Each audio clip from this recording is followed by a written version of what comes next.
Welcome to SR Mani channel.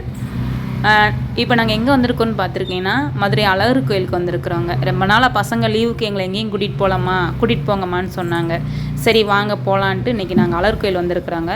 வந்தோம், கொஞ்சம் ஃப்ரீயாக தாங்க இருந்துச்சு. பார்த்தீங்களா, அழகர் கோயில் அந்த இது கோபுரம் தெரியுது பார்த்தீங்களா, எங்களுக்கும் ஒரு சந்தோஷங்க. சரி அழகரை வந்து பார்த்துருக்குறோம் பிள்ளைங்களால் அப்படின்னு சொல்லிட்டு. அப்புறம் ஃபஸ்ட்டு என்ன பண்ணால் அங்கே போய் மாலை தேங்காய் பழமெல்லாம் வாங்கிட்டு அழகரை தரிசனம் பண்ணிவிட்டு, அங்கே ஒரு குறும்படம், அந்த அழகர் கோயிலுடைய குறும்படம் வந்து அங்கே இருக்குது இருக்கீங்களா, இந்த வழியில் தான் போகணும், இப்படி தான் வரணும்னு சொல்லிட்டு அது ஒரு குறும்படம் மாதிரி வச்சுருக்காங்க. தீர்த்தம் கொடுத்தாங்க, வாங்கி அதை நாங்கள் சாப்பிட்டுட்டு சரி நல்லா அழகாக இருந்துச்சுங்க. அந்த இருக்கிற அந்த பார்த்திங்களா தூணெல்லாம் பாருங்களேன், அந்த கால தூணுங்க. இது பார்க்குறதுக்கே அவ்வளோ ஒரு அற்புதமாக இருக்கும். அங்கே போயிட்டாலே வீட்டுக்கு வர்றதுக்கு மனசே வராதுங்க. நல்லா இருந்துச்சு. சரி டைம் ஆயிடுச்சு, நட சாத்திடுவாங்களே, வேகமாக போகணுமேன்னு சொல்லிட்டு நாங்களும் நல்ல வேலைக்குங்க போய் சாமியை கும்பிட்டோங்க. சாமி கும்பிட்டு வந்தோடனே அவங்களும் நடைய சாத்திட்டாங்க. சரி வந்தோம். அழகர் கோயில் சன்னிதானத்தில் ஒரு 2 ஃபோட்டோ எடுத்துக்கலான்னு சொல்லிட்டு அங்கே நின்று 2 ஃபோட்டோ எடுத்தாங்க. நானும் பசங்க அவர் எல்லாம் சேர்ந்து ஃபோட்டோ எடுத்துகிட்டு அப்படியே கொஞ்சம் நேரம் அங்கேயே நின்று அந்த இடத்த விட்டு வர்றதுக்கு எங்களுக்கு மனசே வரலாங்க. அதோட 18ஆம் படி கருப்பசாமிக்கு வந்தாங்க. அங்கே வந்து பார்த்திங்கன்னா அங்கேயும் கொஞ்சம் ஃப்ரீயாக தான் இருந்துச்சு. நல்ல சாமியை கும்பிட்டுட்டு அப்படியே இனிமேல் நம்ம தீர்த்த தொட்டி ராக்கு கோயிலுக்கு போகலான்னு சொல்லிட்டு நாங்கள் அங்கே போயிருக்கோங்க. அங்கே போனீங்கன்னா பார்த்திங்கன்னா எல்லா இடத்துலையுமே அன்றைக்கி வந்து நாங்கள் போகும்போது ஃப்ரீயாக தான் இருந்துச்சு. நல்லா கோயிலை பார்த்தோம். அங்கே பாருங்களேன் எவ்வளோ அழகாக ஒரு மங்கி இருக்குது பார்த்தீங்களா.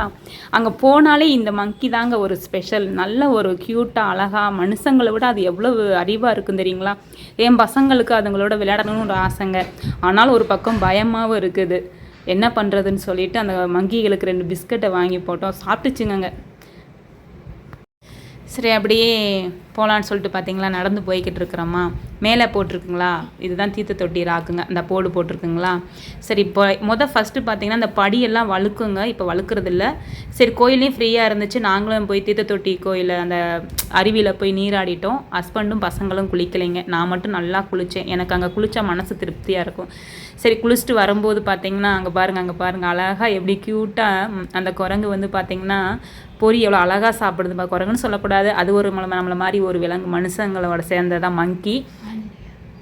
ஆஞ்சநேயர், அது சொல்லக்கூடாது தான், சாரி, அவர் ஒரு ஆஞ்சநேயருங்க. சரி அங்கே தீர்த்தை வாங்கிட்டு போகணுன்னு சொன்னாங்கன்னு அங்கே ஒரு 10 ரூபா கேனுங்க, அந்த கேனை வாங்கி தீர்த்தை வாங்கிட்டு நாங்கள் அப்படியே ஊருக்கு போகலான்னு சொல்லி இங்கே பாருங்களேன் அழகாக இருக்குங்க. அங்கே 2 நிற்கிது பார்த்தீங்களா. என் பசங்களுக்கு அங்கேருந்து வர்றதுக்கு மனசே இல்லைங்க. அம்மா அந்த குரங்கு அழகாக இருக்குமா, நாங்கள் அழகாக இருந்தால் தான் அதை போய் பிடிக்கவும் முடியாது, தொடவும் முடியாது இல்லைங்களா. சரி வாங்க போகலான்னு சொல்லிவிட்டு அவங்கள சமாதானப்படுத்தி நான் கூப்பிட்டு வர்ற பாடு இருக்குதுங்களே.